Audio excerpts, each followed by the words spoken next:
is false. Stop it. Now, several reports originating from social media posts by a Nigerian journalist announcing the death of the army chief went viral on Sunday. And these journalists claimed that Lagwada had died of cancer 48 hours ago.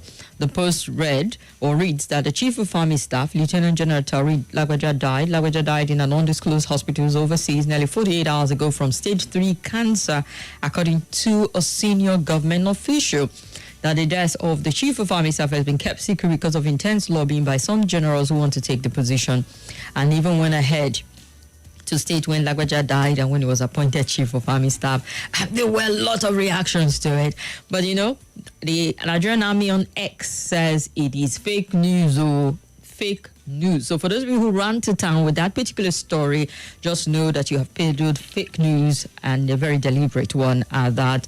And so one of the sources said that he was critically ill at the time, and that we should be praying for him and not spread the rumor that he died. And then, from another statement saying that he's healed, he's healthy, he's strong, and he's doing A-okay. He's on, well-deserved break at this point in time, and he'll be back in no time, and there's no vacuum.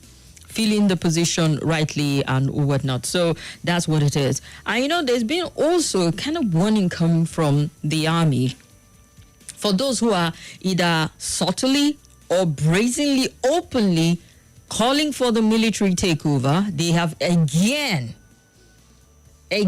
because it's not the first, it's not the second, it's not the third time, they've had to appeal to Nigerians to stop calling for the military. And we do have this interesting history as a people. This is the Fourth Republic. We've had the military interrupt so many times. We've had one coup after another on the heel of another, to a point where, Nigerians were almost giving up on democracy because, one government, particularly towards the last end of it, to say, we're handing over, an election will happen, and the handover doesn't happen. MK Obiora comes to mind, and Babangida's case, and we hand over to another government and somebody else takes over, another military government takes over, and it continues until eventually, Abacha died, Salami came on board, and somehow he was true to the words of the transitioning that is required. We got, Shonikon, then we had the 1999 Fourth Republic start, and since then we've had an uninterrupted democracy. Now, yeah, it's a fact that the country is going through a very bumpy ride, very, very bumpy one at that. And a lot of people feel, the economic situation is strangulating the average Nigerian. And they're thinking, perhaps we'll get a better government from somewhere else. Perhaps this democracy is not for us. We need a different form of government. And we are taking ourselves, I know Nigerians who will say, take us back to where he left us before he says subsidy is gone. Take us back to Buhari's time. Take us back to Jonathan. You guys, we like to go back. Why? What is wrong with going forward? And then you're getting people who are saying, the military was better off, so let's go back to that. What is with going forward to ensuring that we make our democracy work? That we can be people who are going to vote incredible, competent people, devoid of their region, their religion, because we know that at the core of it, they do have the nation at heart. And come together as a people, one voice, one vision, and decide on that. And understanding that if a country had gone through very poor, very mediocre, very inept leadership over time, that it's definitely going to take a lot of time to undo some of the, anti-people policy, some of the damage, corruption, and with impunity that has gone on for a long time. That's not going to change overnight. So, it's not a taking back situation, guys. Nigeria needs to move forward. There's nothing in the past of this country that I would want to go back to. Nothing. However, we all look towards a beautiful future where things can be a lot better than it ever was. And it is possible. We've got the number, we've got the resources, we've got all that it takes. What we need, the political will, the commitment of the people. Because, see, if we are going to make this country work, we have to rinse from top to bottom. I tell you, there's a lot of rinsing that needs to be done. So, the military is saying, stop calling us to come do anything or a military takeover. All right? We're solidly in support of the government, and that's what it is. But you know what? The fact that the clamor for The military is increasing, the tempo is building, is indicative of how badly the government is doing of the day, and is a sign for the government of the day to sit up, tighten its belt, and get to work. Because the people are not going to call for a government that is going to take certain right away from them. Because you're calling on the military, you're calling for certain fundamental right to be taken away from you. You're calling for your constitution to be suspended. You're calling for certain legislative processes to be suspended. You're going to go back to decree and edit. Now think it through. So we just have to make these works. But the sign that more and more people are calling for has gone beyond just political shenanigans to a fact that people honestly want something better. And because they're not sure what's in front, they perhaps want to go back, which is not the coolest move anyway. So yeah, it's one of the stories we're looking at on the roundtable. Feel free to share your take, your thought with me. And an investigative panel set up by the Ministry of Interior, Olubunmi Tunji Ojo, has said that Bob Riski, popularly known, he's Idris Okuneye, that's his name, popularly known as Bob Riski, that he enjoyed special privileges while at the medium and maximum security custodian center. Now, a member of the panel and the executive director and founder of Prisons Rehabilitation and Welfare Action, Uju Agamo, stated that while reading the phase 1 reports of the panel on Monday, that Bob Riski actually was in prison. However, he did enjoy special privileges. And, recall that sometime back, Martin Osei, very dark man, shared a voice note allegedly belonging to Bob Riski, who claimed that a godfather, alongside staff members of the Nigerian Correctional Service, ensured he served the 6-month sentence in a private apartment and not in prison. Now, on the 30th of September, the minister constituted an investigative panel chaired by the Permanent Secretary of the Ministry of Interior, Magdalene Ajani, ordered a probe into the alleged corruption and other violations against the Nigerian Correctional Service. Reading the report on behalf of the panel, Akamo said Bob Riski enjoyed several privileges while in both custodian center, including furnished single cell, humidifier, many visits from his family members and friends.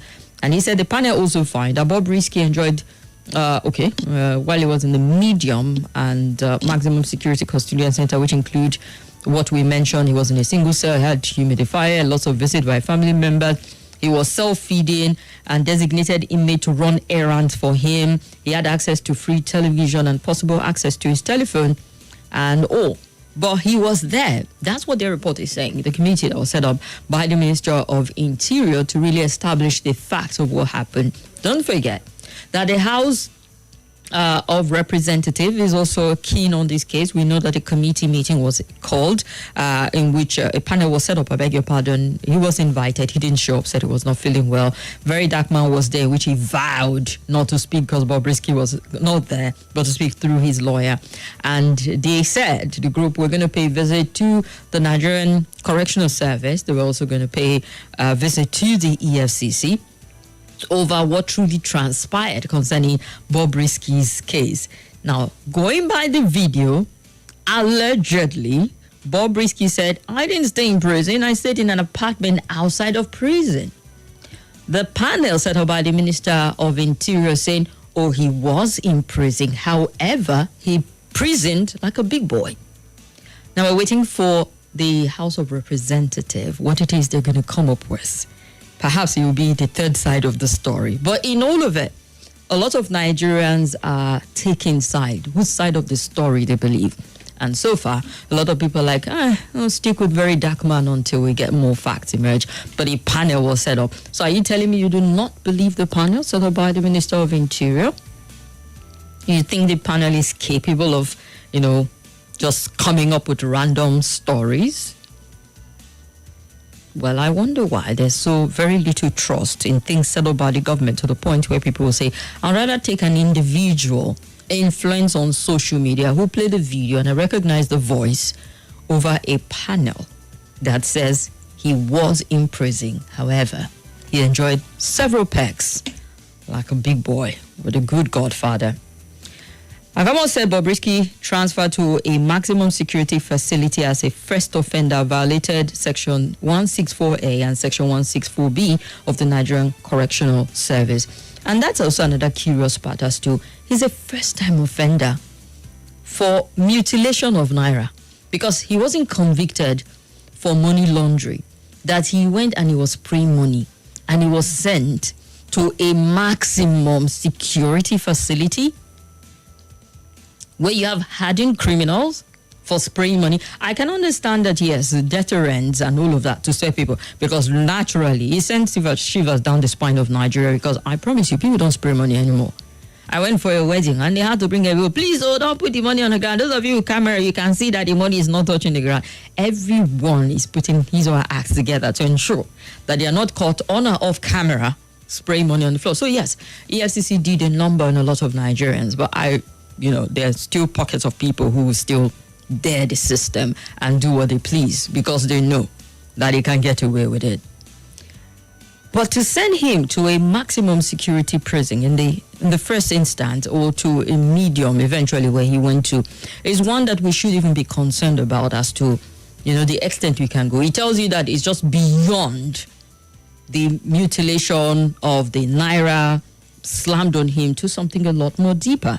And that's where we're seeing a lot of the interplay. A lot of Nigerians said he shouldn't have been sent to prison in the first instance. He should have been given community service, sweep the streets, remove your makeup and your Mama of Lagos outfit, and let us see you sweeping the street or packing stuff or just cleaning something. Put yourself to use than to spend taxpayers' money to feeding you in prison and maintaining you in prison, because for every prisoner, government money, taxpayers' money goes into the maintenance of it. As poorly served as it is still money. So for every person convicted, it is more money spent to keep the person in prison. Wouldn't it have been better for him to just do community service and saved us all the trouble of going from maximum to minimum and then living off of all of this like a big boy in prison? So it's left for whose side of it you believe, the panel, dark man, or you're waiting for other sides to emerge. But that's what the latest is. Let's go on a quick break. We'll be back in a bit.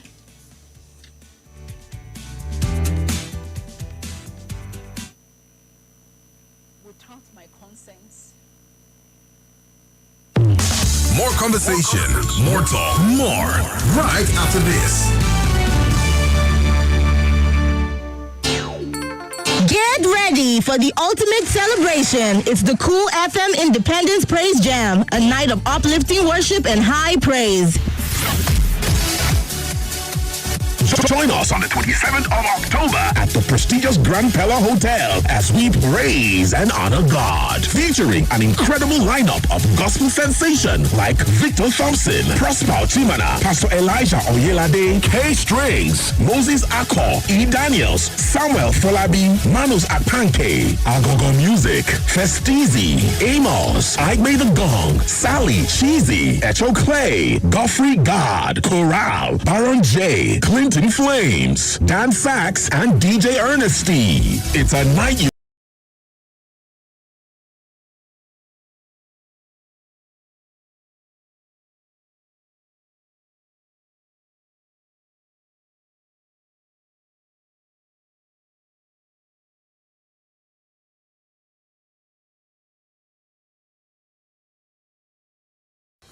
Hello, my name is Kimberly.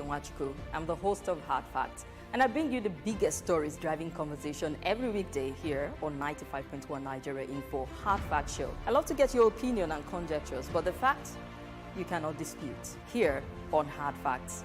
Join me and let's talk.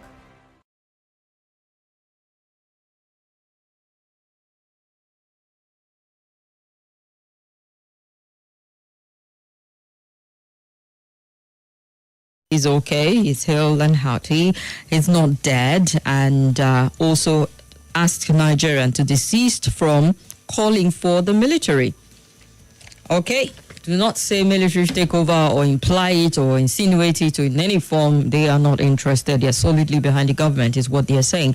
But we also look at it. If there's a rising call for the military, isn't it a sign that people are questioning where we are at the moment and for the government to wake up? Apparently, that's what it implies. And then we also looked at what the panel set up by the Minister of Interior is saying, that indeed Bob Riski was in prison. However, he had several privileges in which if you interrogate it further, for those of you who know the prison system, there are apparently a lot of people who would leave. If you can afford it, you have the money, you have the godfather, you have the connection, you can afford to live comfortably on or off campus prison, as in the case of Bob Riski. Now, it's a war of words between what was put out allegedly by Bob Riski himself that he was not in prison to what the committee is saying that he was in prison, but he lived comfortably. But one aspect also is the fact that why was he sent to a maximum prison in the first instance for the kind of crime as a first offender that he committed? Well, that's something to look at. Let's go to the phone line. We have more stories to look at, but if you want to comment on either of these, you're free. Welcome to join me. 0700 951 0000 or 0809 5974 869, or you can call 0809 5974-869. Did I mention that number before? I think I did. Or just call via WhatsApp on 0809-9930-137. Now, some of you on Facebook are saying you're getting hold back from a headphone. Is it any better now? Let me know, okay? Wagu James from Eitama Kalobisk. A little trouble hearing you. Oh, okay. Because of the headphone. I've taken it off, so let me know, Lucas, if it's any better, if you can hear me. Hello? Hello? Okay. Hello? Good afternoon. Yeah, welcome on board. Thank you very much. My name is Adebari Amude. Adebari, good to hear from you. Yeah, you just mentioned the angle I've been hammering upon concerning this Bob Riski issue. A first-time offender, and the judgment given to this guy is without option of fine. In the first place, if this guy wants to drag this issue, and we know what happened next when this socialite, what's this man's name now? Very the dark barman. No. The barman, that was also caught in the heart. No. This barman, this socialite from one Igbo guy like this, one of these Lagos big boys. Okay, the chief priest, Cubana also. Yes. He was equally caught in the same heart. And we can see the conflicting judgment given to this man. He was given option of fine, he paid, and he's a free man. Well, lawyers will tell you that there were two arguments presented. One said, I'm guilty. The other one says, I'm not guilty. Even though they were the same offense. One admitted guilt, the other did not. So it was interpreted based on the admittance. Okay, good and fine. But the argument put out now by the Correctional Centers Committee is justifiable to me, because we could remember some of these politicians, even when Mustafa was in the prison. He even bought Meccano, bought AC, bought all this. So I think this case, at the end of the day, it will not see the light of the day. So the very dark man and that should just go and rest and face politicians that are a major problem. Thank you. Thank you very much. Hello? Hello, Kimberly. Yes, welcome. Can you hear me? I can hear you, sir. Go ahead. There are gaps between my contribution and when you hear my voice. I don't know what happened. Your voice actually sounds pretty faint. Okay, let me go on. The benefits of the rumored death of the military chief is as a result of the whole activities of government is ensured that in secrecy. It's no transparency, no openness until the rumor mill started gaining ground that they were able to come outside to say the military chief is ill, is critically ill. So they should not hide anything about it, about any office holder, from the president to down of the ladder. That is what is happening. And people, they are more clamor for military takeover. People have tested military rule and they are comparing it with the consequences of civilian rule. You are talking of people who lost with fundamental human rights, the constitution will be suspended. What has not been suspended in our national life? The security has been suspended. The right to food security has been suspended. Everything about the goodness of a Nigerian citizen has been suspended. So people are looking for so-called freedom for anybody who will provide a good governance. This is the answer. That is what we're looking. We are looking to the days of Asians. You know, if you go to the history, Nigeria history, one of the empire or your empire, if allowing people pass budget of no confidence on him, they serve him with a oval empty calabash. They are telling him to resign, to commit suicide. Thank you. All right, thank you very much, sir Abubakar, for that. And let's hear you next. Hello. Good afternoon. Yes, Nigerian people ask Nigerian army to take over, and Nigerian army reject. Hello. We're listening. You made a generalized statement like Nigerian people, like all 200 million of us are making that request. Some people apparently are making those kind of statements, but it's not a Nigerian people position. Okay. You know, it marvels me because this is the first time I always hear people say my people are calling me to come and serve. And suddenly they are calling Nigerian army to come and serve and they are rejecting not to serve. That is a good one. It shows that we are really in democracy. Kim, have a wonderful day. All right. Thank you very much. Hello. Hello, Kim. Good afternoon. Good afternoon. This is Nana from Gidamangulo. Go ahead, sir.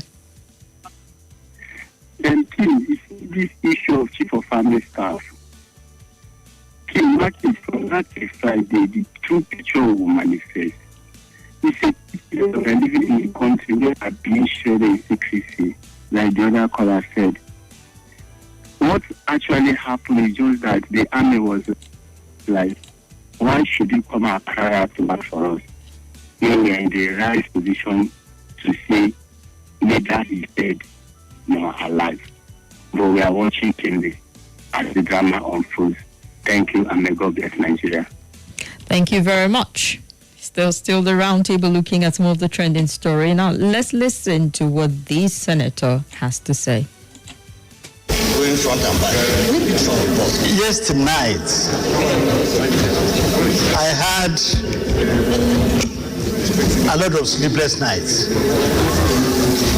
I visited my constituency, and the most worrisome thing was the devastating effects,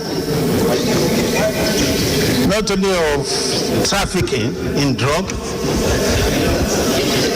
but in consumption of this drug. Mr. President, there are so many things we should understand and put into consideration when it comes to issue of drug and narcotic. Drug issue had become a very big economy, very big one among our youthful population.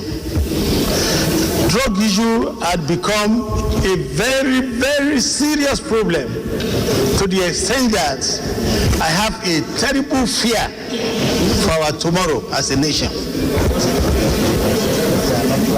Without being economical with truth, more than 70% of our youthful population are into drug consumption.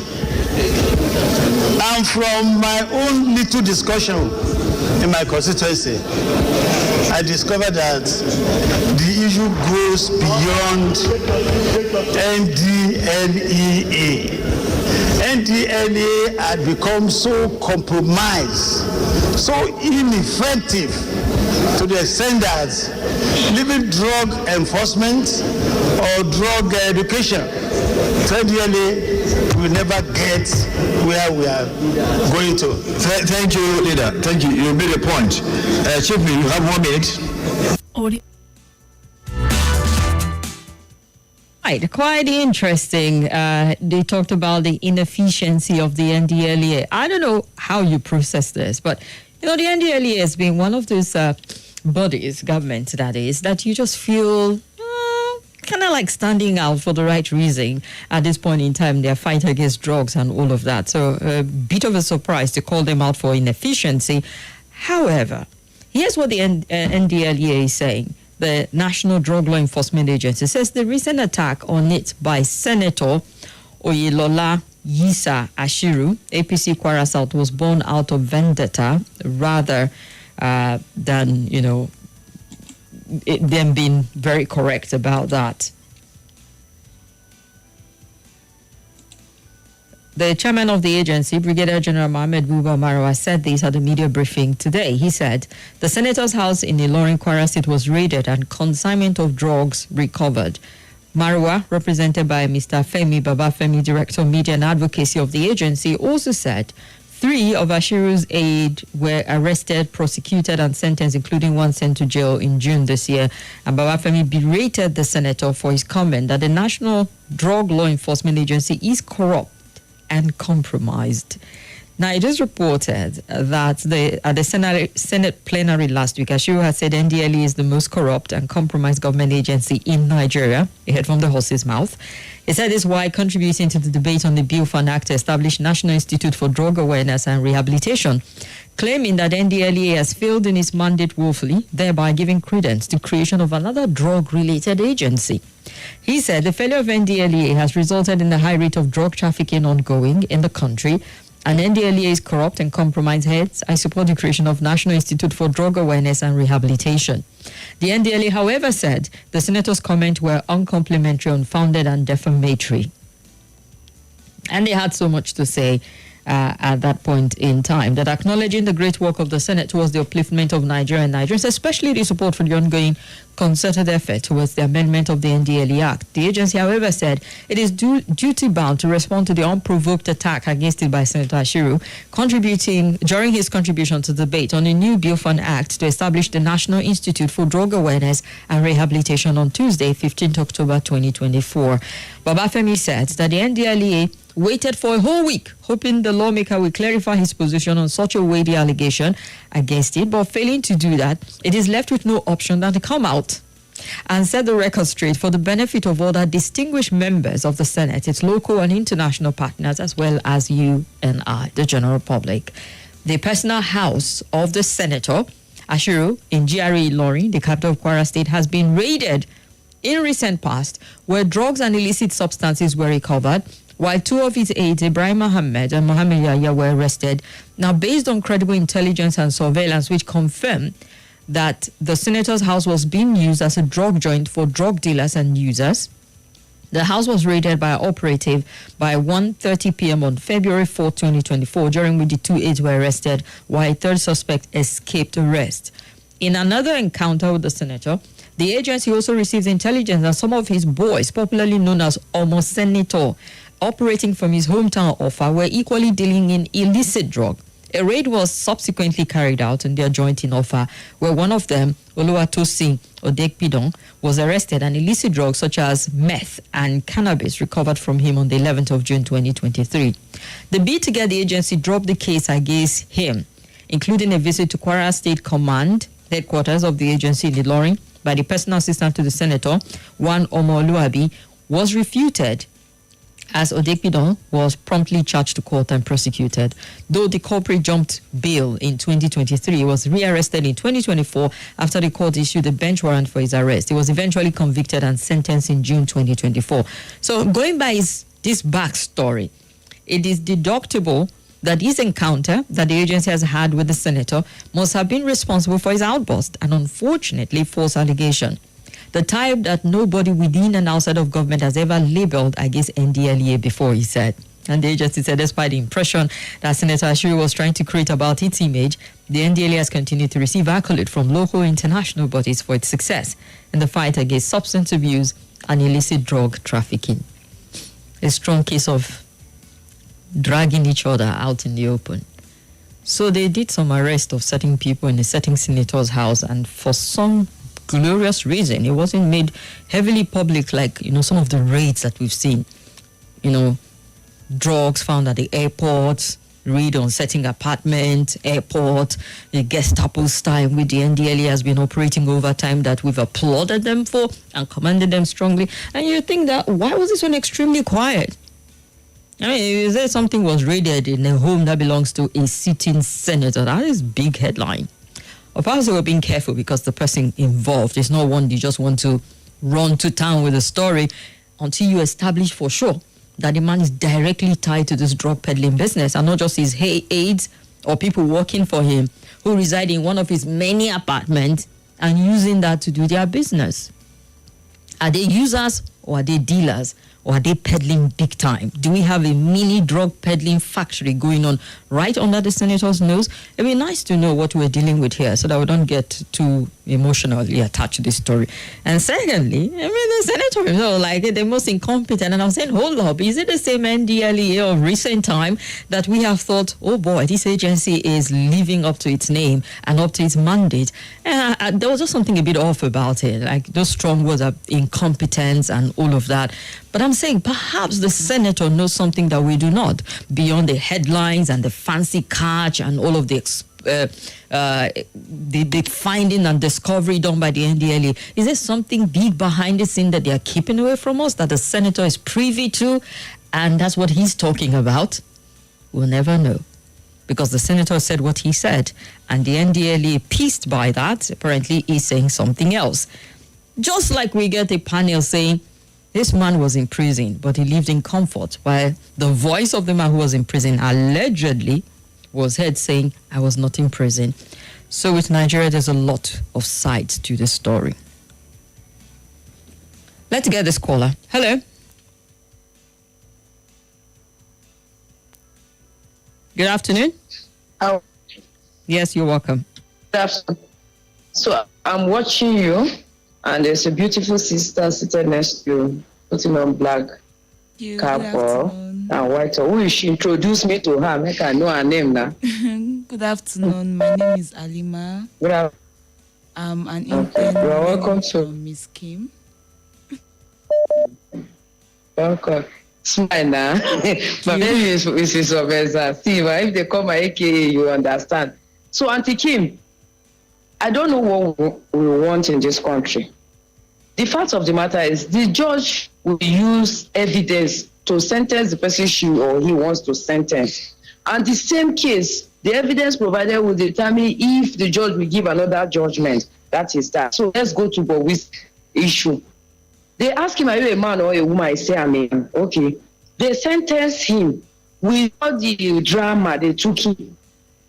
Now they asked the Oga of Prisons, what was Koro that they took Riski to male cells because he's a male. A video came out. When he came out from prison, he was looking beautiful. I'm not saying that people that are coming out from prison should not look well kept. When he came out from correctional center, he was looking so chubby and what have you. I knew something wrong. I kept quiet. Now, a video came allegedly. You were saying it not you to go to your resume, because if you don't put allegedly, they can come for you. That this is what happened. I didn't spend my time. And people are saying we should not investigate it. But do you know why we are where we are? Some people are above the law. If they will sentence, they don't serve there. Some people, they will serve in hospital. Some will stay at home. Some they will build we know talk. We all know this. If we're moving forward, you wait. You didn't give us update. I was everywhere now. He is supposed to appear before House of Reps, but today he's arrested. Now the lessons I've learned from this story is one: if I hear anything, I should be careful how I say it. That I should it. Secondly, not because which go talk because he want to borrow money, because really killed Idris. He wants to borrow money from telling us to stories as if allegedly that video is right. So if I want to borrow money from my, but I want to please borrow me money, you give me or you know give me wakago. Finally, the system is not working, man. How come we talk about our of army that they say is not feeling fine? I want to wish him recovery. Anybody can fall, but the system don't tell us. So when they are, we don't know which one be which. All right. Thank you very much, Mrs. Omeza. Said the vacuum will be filled with insinuations, theories, conspiracy one at that, and all whatnot if information is not put out at the right time and, you know, the truthful or close to it, that is. People will make things up. The vacuum has to be filled. Lucas, thank you very much for confirming that the audio on Facebook is a lot better now. I appreciate you. Hello?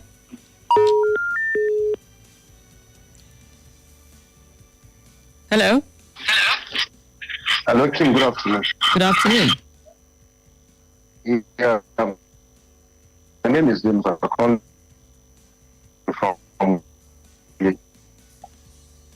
Go ahead. I want to know this issue of this book Riski. I think if we open up to Nigerians, we know that whenever a certain body is shadowed with a responsibility to do a checkmate in test to make a better reform or things that are going on not to be occur anymore. But the people you now shadow with that responsibility will come back and mislead you, letting you know that this is that people are alleging for, not that way. Then we see how it's wrong with it. This investigation that was done, was it carried out by private individual or is from the correctional center? That is what I really want to know. Thank you for your time. You're welcome. Hello. Oops, sorry about that. Okay. Hello. Hello. Yes, you're welcome. Turn off your radio. We're getting feedback. Okay. I have opened. Go ahead, sir. Can you hear me? Go ahead. Yeah, my name is Jerry. Concerning the Riski, in this country, elephant have to lie. It's not really about the Riski story. All these things will enter, just enter school. What of my bad death? What of the code of conduct man when slap once a policeman? All these panel, state panel, all these panel just a waste of time. You see, the bad person, state panel for the kids to look. So forget all this. Any matter goes to the level of certain panel, forget about it. The rumor is coming out that and the develop it and still go ahead and have the general. They the end. They just fight the need. Honestly, in Nigeria, anything can happen. Every fact can fly in this country we are now. So let us just enjoy this thing. When God will God come and save us. That's my take. Thank you. Thank you very much. Asir, okay, can you help read some of the comments on WhatsApp? While she's trying to put that together, Asir Peter on YouTube says, good evening, Kim, and to Halima. Nigeria is like someone trying to wrap a thorn. When you tie one side, the other side sticks out. And Asu Peter, that is, while Ashiru Abba says, good to see you, Kim. Nigeria will never cease to amaze me. The more you look, the less you see. All right. Okay. Yeah, go ahead. This person said, good day, Kim. In the case of Senator and NDLEA, I think both parties are correct in their own sense. The counter story by NDLEA suggests that there is an element of truth to what the senator alleges concerning Nigerian and drugs. Both parties should just rise up to their responsibilities to save the future of this country. God help Nigeria. From Charles. Well, there's a fact to what the senator says, and what the NDLEA has said has confirmed what the senator said. The only thing the senator did not, bog us with too much detail by telling us his home was raided also. Go ahead. I think that's all from... Okay. Good afternoon, Kim. My name is Kenneth from Madala. On the issue of NDLEA and the senator from Kwara State, the problem between them is not my concern. My concern is that NDLEA has more to do. Banex area, there are people openly selling drugs within the Banex area and the park in Zone 5 Park, close to Wuse Market. Go to Day area of Abuja, NDLEA has more to do. Okay. All right, scroll down a bit. Yeah, there's a whole lot more. My name is Jordan. We saw Bob going to prison with suitcase. Okay. Kim name. Don't let NDLEA massive drop discoveries deceive you. How come they will arrest people from drug dealing and in few months the people are back selling the same stuff? They don't even raid major drug selling centers. I'm tired of the more you look, the less you see. Mazi Destiny Anthony. Mazi. All right. Okay. Good afternoon, Kim. Safwan from Jabin. Kim, if it were you, which side would you believe? Okay, which side? The side of VDM, who has a confessional audio of Bob Riski, the correctional service of the EFCC. Okay, are you looking at me to respond to Safwan's question? Safwan is asking a rhetorical question. I'll leave it at that. You want me to tell you my side? There are a lot of sides that I'm trying to unpack. And, for a lot of people that say the more you see, the less you understand. That's how it feels. All right? Okay. It's a long read. Mike, when wind blows. Good afternoon, Kim, and other callers and listeners. On the rumor fear of a military coup, the fear will continue to grow until we address the fraudulent leadership recruitment process. Our most honest commander-in-chief confessed to during his inaugural speech, and until Tinubu is able to explain what he meant by it's his turn, and his confession before our traditional ruler that it's his money that got him the presidency. He will continue to be in fear, as it's only in Nigeria that people can lay claim of installing people in elective offices, and a old president confessing to have gotten to office using money and still remain in office. I've said it often that the day the rank and file of the military is a commander in-chief to refuse to obey the last order, nobody go tell him. All right, let's go on a break. It's the Cool FM Independence Praise Jam, a night of uplifting worship and high praise. Join us on the 27th of October at the prestigious Grand Pella Hotel as we praise and honor God. Featuring an incredible lineup of gospel sensation like Victor Thompson, Prosper Chimana, Pastor Elijah Oyelade, K Strings, Moses Akko, E. Daniels, Samuel Folabi, Manus Ak.